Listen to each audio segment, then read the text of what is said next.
Hello, my name is Anna Prince, and I'm the principal at Louisa East Elementary. A little bit about our school. We do have almost 600 students in 2nd grade through 5th grade. We do begin at 2nd grade. It's a little bit different, I know, for this area. And with me today, I have Mrs. Kingsmore. She's a 4th grade ELA teacher. And I have Mrs. Marianne Pack, and she is a 5th grade on-demand and social studies teacher. Our project with the ACT grant this year is a continuation from last year's. This year we wanted to focus on using data to personalize instruction.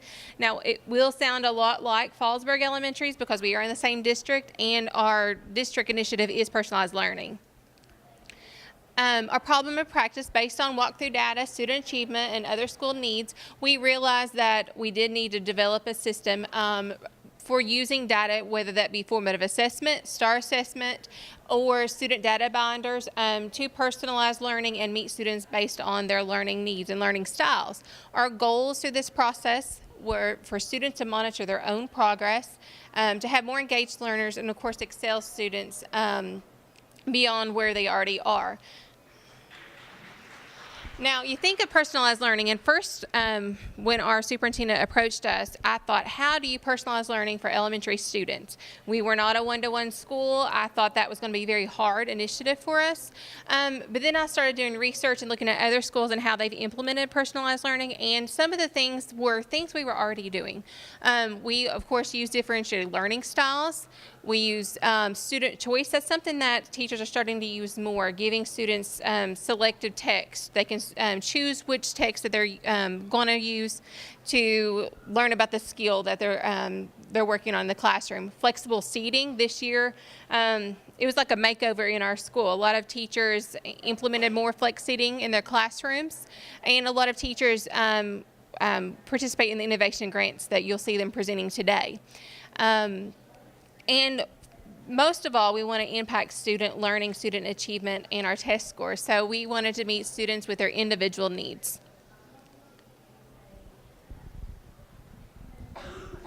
Okay, I'm going to talk about goal setting. This particular board is mine in my room, and this is where I post their common assessment data on all of their social studies tests. And ultimately, the kids kind of came up with this. This is what I told Ms. Prince.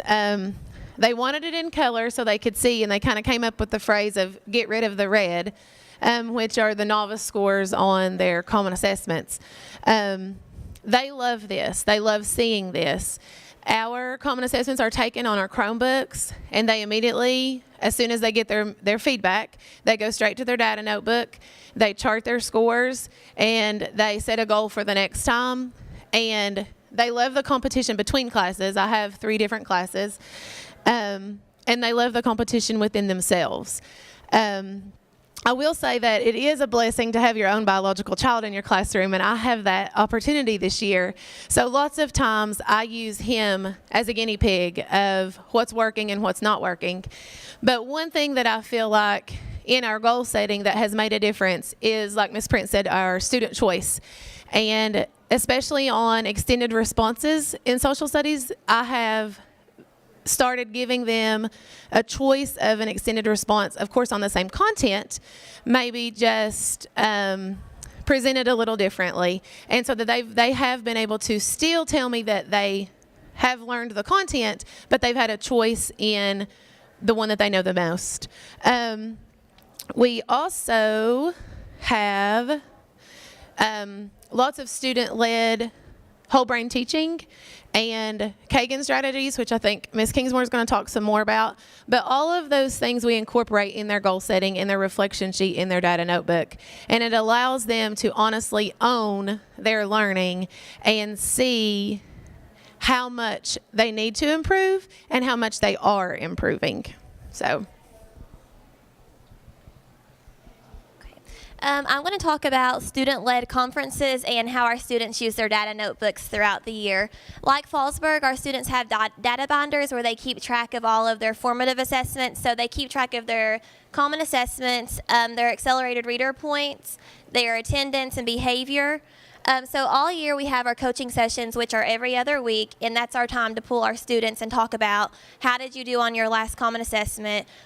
We have a section for what they did well on and what they need to improve on, and then their actual score. So these students are able to know, hey, I maybe need to improve on my multiple choice, or maybe I need to improve on my extended response or short answer, or even the specific standard. Do I need to improve on main idea or text structure? And these students are able to take these data notebooks because they're their own and they have pride in them. And during our student-led conferences, they're able to show their parents everything they've done throughout the year, the good and the bad. I know our first parent data night I wasn't able to attend because I had an academic meet, and it still went on as smoothly as it could go because it was student-led. The students were able to get out their notebooks and show their parents. The second data night we had, I was blown away. I said I've never understood the power of a student-led conference until I saw it happen that night. Our students took pride in their work. They were able to show their parents, well, this is how I did on our first common assessment. This is how I did on my last one. Maybe this wasn't as good, but I improved on the next one. So our students are able to take pride in their work, and I think that's the most important thing, to know that they're showing the pride and that they're knowing they're being held accountable for it. And that's how you get the growth that they need. Quickly talk about the Kagan strategies. The Kagan strategies in our classroom, we have fan and pick. We do consensus maps, rally, coach, quiz, trade. Throughout these Kagan strategies, everybody is participating. There's not one student that's sitting in the corner and not working. There's not one student that's taking charge. These students are working collaboratively. They're able to express what they're learning. They're able to ask their peers questions, and their peers are able to teach the other classmates instead of it all being teacher-led. A lot of our work this year is modeled from the Jim Shipley continuous classroom improvement and using the PDSA cycle through that. So we're going from the teachers using the PDSA within their classroom and setting classroom goals down to the student level and then creating their own goals also. And our funding for the initiative, of course, we were able to purchase several classroom instructional supplies, travel for networking and being able to take teachers to high-performing schools and network with other teachers, see what's working well for them. We also had technology that was purchased for instructional support. And our results, we saw an increase in differentiated instruction. We triangulate the data with the district walkthroughs and walkthroughs that I also have in the classrooms.